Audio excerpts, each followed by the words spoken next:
4 أفراد أو عيلة مثلا بتتكون من أب وأم وأطفالهم، أو 4 أفراد.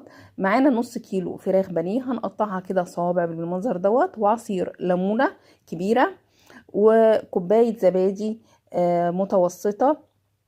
طبعا لازم الزبادي طبعا هنعمله بالمعلقة كده، علشان خاطر يعني يشرب التتبيلة بتاعتنا كده، تشرب من كل المكونات كلها كده مع بعض.